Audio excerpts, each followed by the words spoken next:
नमस्कार दोस्तों, स्वागत है आप सबका आपके अपने चैनल पर। तो आज की क्लास हम लोग मौर्य साम्राज्य की लेकर आए हैं।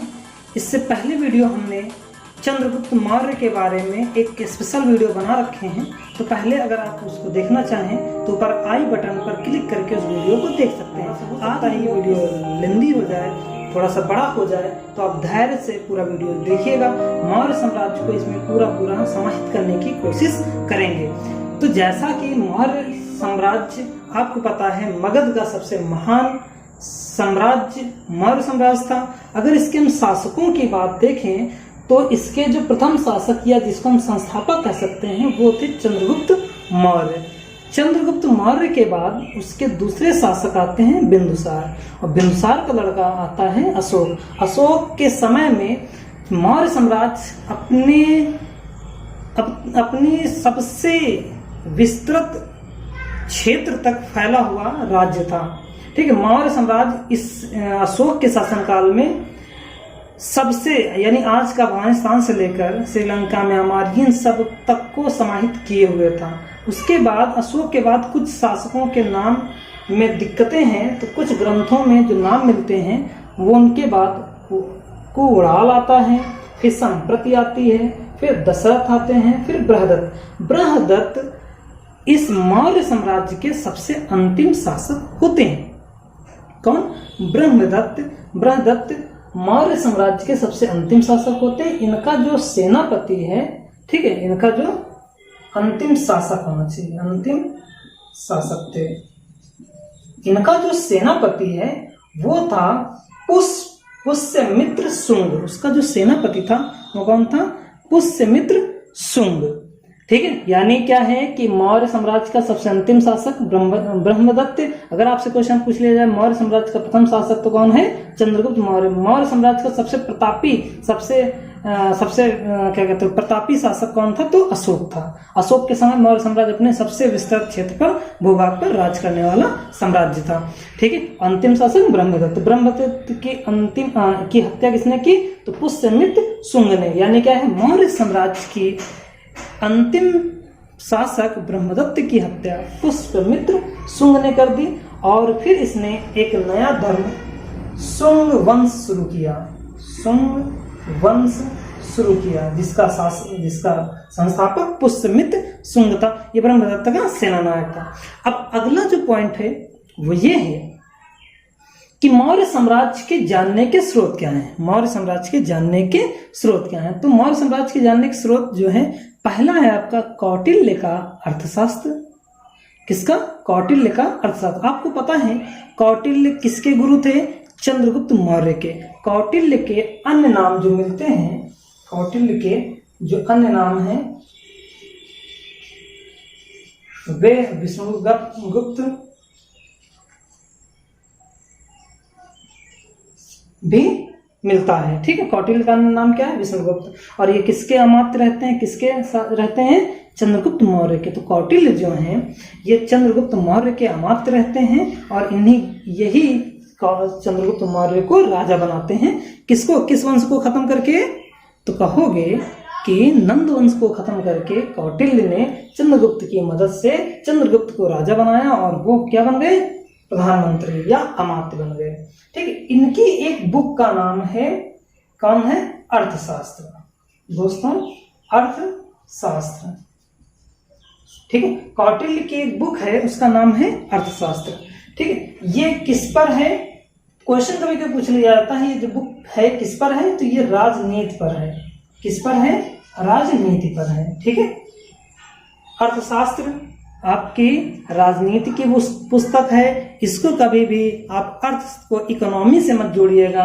कौटिल्य की बुक अर्थशास्त्र राजनीति से संबंधित है, और इसमें अर्थशास्त्र में आपके अगर हम बात करें तो इनको अगर हम एक नाम और लें तो इनको भारत का मैकिया वैली भी बोलते हैं। मैकिया वैली भी बोला जाता है। ठीक है, यानी कौटिल्य को या विष्णुगुप्त को भारत का मैकिया वैली भी बोला जाता है। अर्थशास्त्र किसकी पुस्तक है? राजनीति की। इसमें 15 भाग हैं, ठीक है, और 180 उपभाग हैं और लगभग 6000 श्लोक हैं। कितने हैं? 6000 श्लोक हैं, ठीक है। इसको डॉक्टर श्याम शास्त्री ने सर्वप्रथम 1909 में प्रकाशित किया गया था, ठीक है। तो कभी कभी क्वेश्चन यहां से भी क्वेश्चन पूछा जाता है कि अर्थशास्त्र के कितने भाग हैं, तो 15 भाग हैं, ठीक है। अच्छा, कौटिल्य ने ही, इधर हटा देते हैं, कौटिल्य ने ही क्या किया था, इन्होंने एक कंडीशन बताए थे कि राजा, इन्होंने, इनका एक सिद्धांत है जिसको हम लोग कहते हैं सप्तांग सिद्धांत। कौन है? अगला है क्या है? सप्तांग सिद्धांत, ठीक है। यानी क्या है कि कौटिल्य का एक सिद्धांत है, कौन सा है? सप्तांग सिद्धांत। कौटिल्य ने राज्य को 7 तत्वों से निर्मित माना है, ठीक है। कौटिल्य ने राज्य को कितने? 7 तत्वों से निर्मित माना है। ये 7, तो कौटिल्य ने सप्तांग सिद्धांत दिया, उसमें कहा स्वामी, अमात्य, जनपद, दुर्ग, धन, सेना, मित्र, अगर ये हैं तो कोई भी शासन बहुत ही व्यवस्थित तरीके से चलाया जा सकता है। अब जैसे स्वामी अर्थात राजा, इसको उन्होंने कहा कि यह राज्य के सिर के तुल्य है। अमात्य के बारे में उनका कहना है कि ये राज्य की आंखें हैं। अमात्य योग्य अधिकारियों का समूह था जिनमें से राज्य के विभिन्न मंत्रियों एवं विभागों के अध्यक्षों की नियुक्ति की जाती थी। कौटिल्य ने अर्थशास्त्र में लिखा कि राज्य रूपी रथ का पहिया बिना योग्य अमात्यों के संभव नहीं है या नहीं चल सकता। तीसरा है जनपद। इनको कौटिल्य ने कहा कि राज्य की जांघें हैं। क्या है? ये राज्य की बाहें कह सकते हैं, राज्य की जांघें हैं, ठीक है। ये राज्य की जांघाएं हैं, ठीक है। अच्छा, किले क्या हैं? किलों के बारे में ये कहना था कि राज्य की बाहें हैं। ये राज्य की क्या है? बाहें। और कोष के बारे में उनका कहना था कि यह राज्य का मस्तिष्क है, ठीक है। नहीं, सॉरी, मस्तिष्क क्या है? सेना है। राज्य का मस्तिष्क कौन है? सेना है। धन और कोष के बारे में कहा गया कि राज्य का क्या है? मुख है। क्योंकि जब आपके पास धन है तो आप किसी भी काम को करने के लिए आतुर रहोगे, आप उसको कर डालोगे, ठीक है। और सेना क्या है? राज्य के मस्तिष्क हैं। और मित्र क्या होते हैं? इनको कहा गया कि ये राज्य के कान हैं। भाई मित्र हैं, आप इधर उधर मित्र घूम रहे हैं तो आपके बारे में जो भी जानकारी होगी वो उन तक पहुंच जाएगी, जिससे आपको भी मिल जाएगी, ठीक है। तो ये सप्तांग सिद्धांत है, किसने दिया था? कौटिल्य ने, ठीक। कौटिल्य का अन्य नाम क्या है? विष्णुगुप्त है। इनको भारत का मैकियावेली भी बोलते हैं। इनकी एक पुस्तक है, उसका नाम है अर्थशास्त्र। ये पुस्तक किस पर है? राजनीति पर है। इसमें कितने भाग हैं? 15, 180 उपभाग हैं और 6000 श्लोक हैं, ठीक है। तो ध्यान रखिएगा, अर्थशास्त्र क्या है? राजनीति की पुस्तक है, तो इसको कभी भी इकोनॉमिक की पुस्तक मत मानना। और इसके बाद उनका सप्तांग सिद्धांत क्या है कि राजा के 7 अंग होते हैं, स्वामी, अमात्य, जनपद, दुर्ग, धन, सेना, मित्र। अगर ये हैं तो अब आपका कोई भी साम्राज्य बहुत ही अच्छे से फल फूल सकता है और वो विस्तृत हो सकता है। अगर वहीं पर हम बात करें मेगास्थनीज की, किसकी? मेगास्थनीज की, इंडिका की, ठीक है। तो मेगास्थनीज की जो इंडिका है, ये पहली बात तो मेगास्थनीज कौन था? हमने आपको बताया था ये सेल्यूकस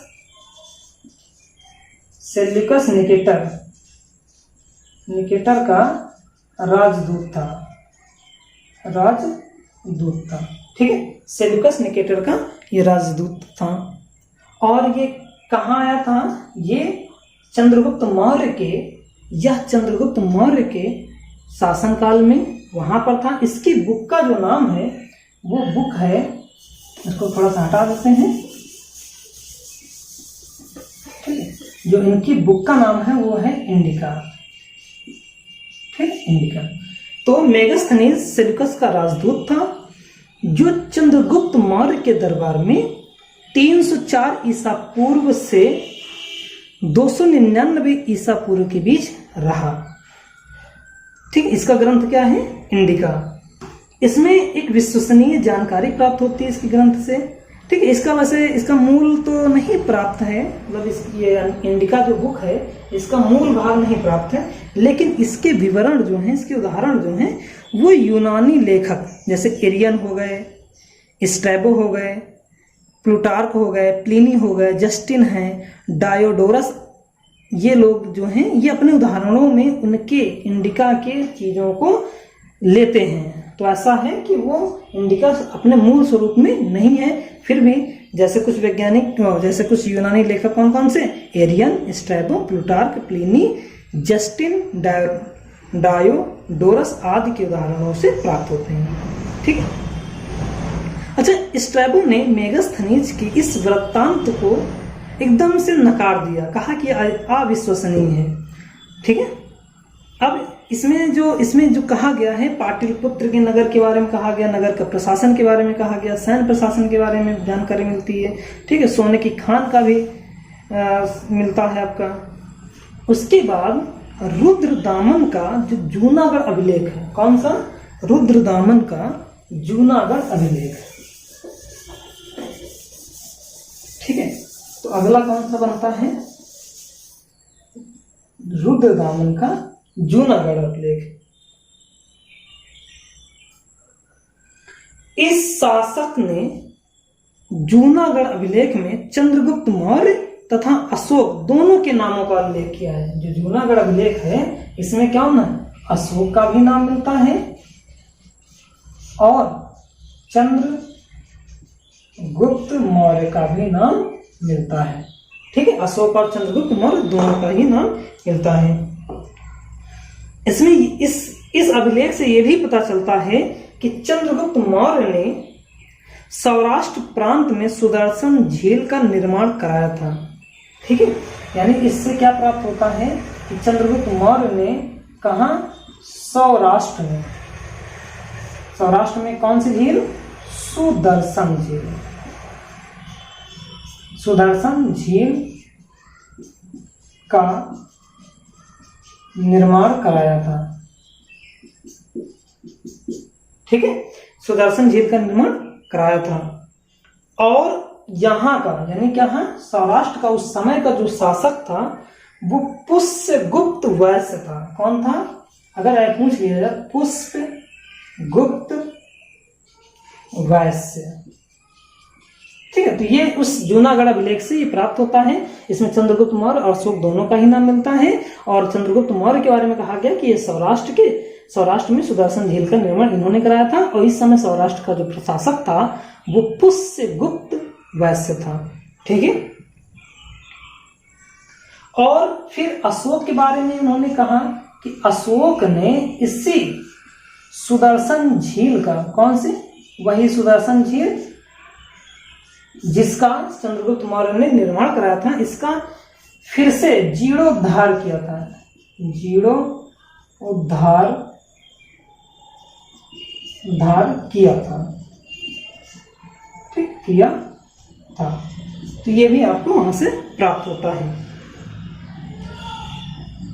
रुद्रदामन के समय इस झील के बांध का पुनर्निर्माण कराया गया। इस समय वहां का राज्यपाल सुविशाख था। ठीक है, स्कंदगुप्त के समय पर्णदत्त राज्यपाल हुआ। उसके पुत्र एवं गिरनार नगर के प्रशासक चक्रपालित ने इस झील के बांध को फिर बनवाया। ठीक है, तो इस प्रकार से हम जूनागढ़ अभिलेख में 4 शासक, कौन कौन से? चंद्रगुप्त मौर्य, अशोक, रुद्रदामन तथा स्कंदगुप्त के बारे में हमें पता चलता है। तो ये जूनागढ़ का अभिलेख बहुत ही इंपॉर्टेंट है। ठीक, इसमें कौन कौन से राजा मिलते हैं नाम? चंद्रगुप्त मौर्य, अशोक, रुद्रदामन तथा स्कंदगुप्त। फिर अगला जो है वो है विशाख दत्त का। ठीक है, जानने का जो स्रोत है, जो अगला स्रोत है वो है विशाख दत्त की मुद्रा राक्षस। ठीक है, विशाख दत्त की कौन से बुक का नाम है? मुद्रा राक्षस। तो इस पुस्तक से चंद्रगुप्त मौर्य के प्रारंभिक जीवन की जानकारी मिलती है। मुद्रा राक्षस में चंद्रगुप्त के लिए व्रसल शब्द का प्रयोग किया गया है, जिसका अर्थ कुछ विद्वान शूद्र मानते हैं, जबकि कुछ आधुनिक विद्वानों की मान्यता है कि व्रसल का अर्थ शूद्र नहीं है, बल्कि यह सामाजिक हीनता का घोतक है। ठीक है। और मुद्रा राक्षस में चंद्रगुप्त को धनानंद का पुत्र बताया गया है। ठीक है। तो जबकि डुंडीराज जो मुद्रा राक्षस की टीका में चंद्रगुप्त को धनानंद का पौत्र बताते हैं, तो ये इस विशाखदत्त के मुद्रा राक्षस में ये चीजें आती हैं, तो ये प्रमाणिक भी नहीं है। और ऐसे बौद्ध ग्रंथों की अगर हम बात करें कि बौद्ध और जैन ग्रंथों में, तो बौद्ध ग्रंथ महावंश के अनुसार, कौन सा बौद्ध ग्रंथ कौन सा है? महावंश। कौन सा है? महावंश। इस ग्रंथ के अनुसार कौटिल्य ने धनानंद का नाश करके चंद्रगुप्त मौर्य को जम्बूद्वीप का शासक बनाया। किसका? जम्बूद्वीप। जम्बूद्वीप का शासक बनाया। ठीक है। जम्बूद्वीप का शासक बनाया। वह चंद्रगुप्त मौर्य क्षत्रिय था। इसमें यह चीज कहा गया कि चंद्रगुप्त मौर्य क्षत्रिय था। ठीक है। और जैन ग्रंथ में, जो जैन ग्रंथ की अगर हम बात करें, जैन ग्रंथ की, तो इसमें एक ग्रंथ है, वो है परिशिष्ट पर्वन। ग्रंथ का नाम क्या है? परिशिष्ट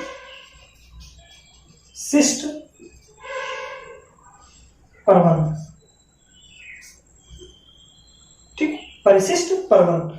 इसमें चंद्रगुप्त मौर्य को मयूर पोषकों के सरदार की लड़की का लड़का बताया गया है। मतलब क्या है? परिशिष्ट पर्वन में कहा गया कि मयूर पोषक के सरदार की लड़की जो थी उसका लड़का है ये। इससे चंद्रगुप्त मौर्य की क्षत्रिय उत्पत्ति सिद्ध होती है। ठीक है। तो इससे हम कह सकते हैं कि ये भी क्षत्रिय थे। फिर जैन ग्रंथ आवश्यक सूत्र भी हरिभद्री टीका में चंद्रगुप्त को क्षत्रिय बताया गया है। फिर अगर हम बात करें अशोक के अभिलेख, किसके? अशोक के अभिलेख, तो अशोक का इतिहास मुख्यतः उनके अभिलेखों से ही ज्ञात होता है। अभी तक उनके 40 से अधिक अभिलेख प्राप्त हो चुके हैं। प्रसिद्ध इतिहासकार D.R. भंडारकर ने इनके अभिलेखों को 4 भागों में बांटा है। सर्वप्रथम 1837 ईस्वी में जेम्स प्रिंसेस ने अशोक के दिल्ली टोपरा अभिलेख को पढ़ने में सफलता प्राप्त की, जबकि सबसे पहले 1750 ईस्वी में टीफेन थेलर, कौन? नाम याद रखना, टीफेन थेलर महोदय द्वारा खोजा गया अभिलेख दिल्ली मेरठ अभिलेख था। अब हम बात कर लेते हैं अशोक के अभिलेखों की। तो अब अशोक के अभिलेख को एक अलग इसमें फिगर में दिखाते हैं।